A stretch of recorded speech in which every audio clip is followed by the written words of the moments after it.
Hello everyone, this is Anjali and welcome back to my channel Learning Pillars. And today we'll discuss about polynomial. So, what you mean by poly? Poly means many, and meal means it stands for terms. So, if an algebraic expression has many terms, then it is said to be a polynomial.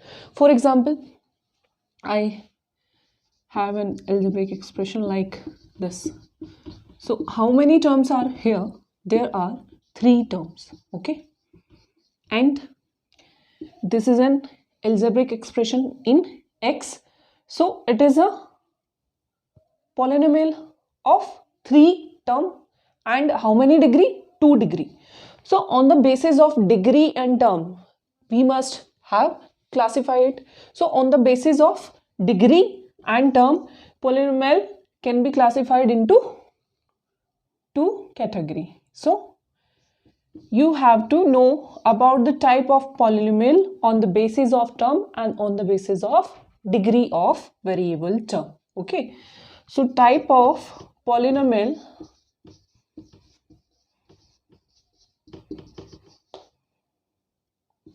on the basis of terms. So if I have only one term, so suppose I have only 5xy to the power 10. This is not necessary that the polynomial is always given in one variable. It can be given in 2, 3 or 4 variable. Then it is known as the polynomial in 3 variable, 2 variable as it is given there. So here you can see I have only one term. Okay. और वो term आपकी क्या है? वो है 5xy to the power 10. So one term होने की वजह से आप इसको क्या कहोगे? आप इसको कहोगे mono. Okay, so it is monomial end of how many degree? It is a monomial of degree 11 because here the degree of y is 10 and the degree of x is 1, so the total degree is 11. So basically 5xy to the power 10 is a monomial of degree 11. So on the basis of term, the polynomial is of 3 type. Actually it can be of more type, but we have only for 3 type. First is monomial. That means जिसमें एक term हो, है ना. Binomial, by means 2. An algebraic expression which has 2 term. So जिसमें number of term कितनी होती हो? 2. यहाँ पे आप कोई एग्जाम्पल ले सकते हो. 5x to the power 10. यहाँ पे 5x square y plus 7xy. So there are 2 terms. So that's why it is called binomial. If the terms are 3, then it is called trinomial. और उससे बाद में हम जनरली कह देते हैं कि बहुत सारी टर्म है, मोर देन 3 में हम कह देते हैं 4, 5 एंड ग्रेटर देन 4 के लिए या ग्रेटर देन 3 के लिए हम कह देते हैं बहुत सारी टर्म है. So it is called polynomial. Okay, so trinomial तक ही सिर्फ हम क्लासिफाइड करते हैं. ट्राइनोमियल तक कितनी टर्म हो जाएंगी? 3 टर्म हो जाएंगी. एंड आप कोई भी एग्जाम्पल ले सकते हो. सपोज यही एग्जाम्पल है, तो ये किसका एग्जाम्पल है? ये ट्राइनोमियल का एग्जाम्पल है of degree 2. So 5x square plus 7y plus 5. ठीक है. So it is a trinomial of 2 variable end of degree 2. Now type of polynomial on the basis of degree, because ये भी तो matter करता है ना कि हाईएस्ट डिग्री कितनी है. सो फर्स्ट अगर डिग्री 1 है, हाईएस्ट डिग्री वेरिएबल की कितनी है? 1 है, then it is called linear polynomial. और लीनियर पॉलिनोमियल हमने पहले पिछली लास्ट क्लास में भी पढ़ा है, the solution of linear equation. ठीक है. So linear polynomial. जब आपका linear polynomial is equals to some constant या इज इक्वल्स टू जीरो हो जाता है, then it is called an equation, क्योंकि इक्वेशन होने के लिए इक्वालिटी का होना जरूरी है, ठीक है।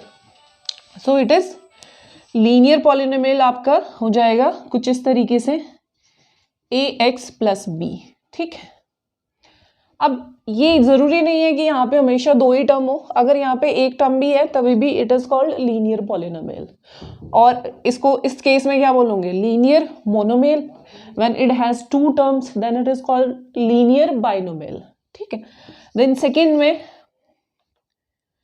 दैट इज डिग्री, यहाँ पे लिख देते हैं degree of variable is 1। Linear में कितनी होनी चाहिए, 1। And second part is quadratic, जो कि हम रीड करेंगे आगे, क्वाड्रेटिक पॉलिनोमियल का सॉल्यूशन। क्वाड्रेटिक पॉलिनोमियल में क्या हो जाएगा, डिग्री हो जाएगी वेरिएबल पावर की, highest degree is 2। So highest degree कितनी हो गई, 2 हो गई। इसके लिए एग्जाम्पल कोई भी 2x² वो सेम ही ले लेते हैं जो हमने पहले भी लिखा, 3x + 5। So this is called quadratic polynomial. And third is cubic. Cubic कब होगा, जब greatest power of variable is 3, then it is called a cubic polynomial. So cubic के लिए आप एग्जाम्पल x³ + 7x² + 5x + 5, कुछ भी इस तरीके से आप एग्जाम्पल ले सकते हो। क्यूबिक के बाद में भी एक होता है which is called biquadratic, but आता नहीं है फोर्थ टाइप में, बाई क्वाड्रेटिक होता है, ठीक है। This is not asked in question, so आपको यहीं तक याद रखना है। Linear, what is linear polynomial, quadratic and third is cubic, ठीक है। अब इसके बाद में आता है कि कितने सॉल्यूशन होंगे किसी भी पॉलिनोमियल के। तो सॉल्यूशन होने के लिए उस पॉलिनोमियल को बनना पड़ेगा पॉलिनोमियल इक्वेशन, ठीक है। आपके पास जो भी एक्सप्रेशन होगा आप उसको इज इक्वल्स टू 0 में रखोगे, ठीक है। अब वहां पे जितनी आपके पास हाईएस्ट डिग्री होगी उतने ही उसके क्या हो जाएंगे, सॉल्यूशन हो जाएंगे। दैट मीन्स उतनी ही वैल्यू हमारे पास एग्जिस्ट करेगी जो उस इक्वेशन को सेटिस्फाई करे। Suppose I have a polynomial equation like 2x + 5 = 0। सो यहाँ पे कितनी पॉसिबल वैल्यू है जो इसे सेटिस्फाई करेंगी, only one value of x exist here which satisfy this, and what is that value of x, that is -5/2.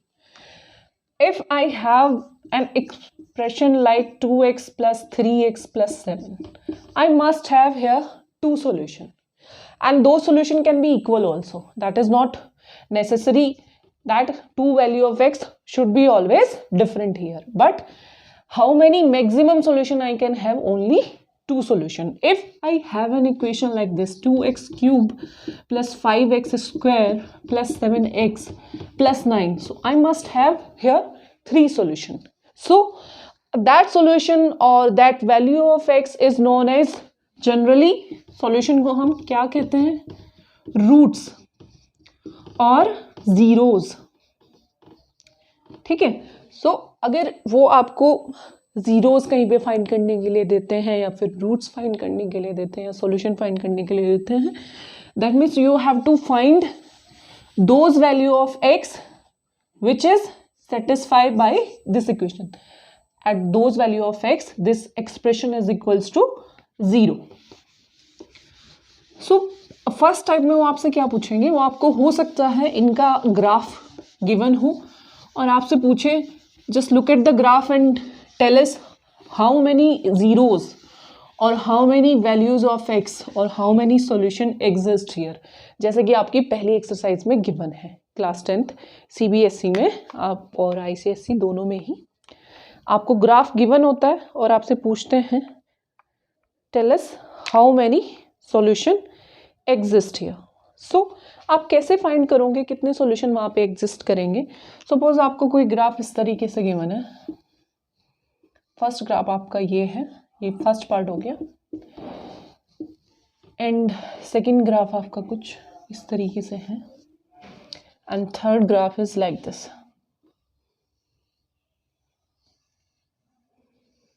Okay, so this is, as you know, this is x-axis x dash, and this is y-axis y dash.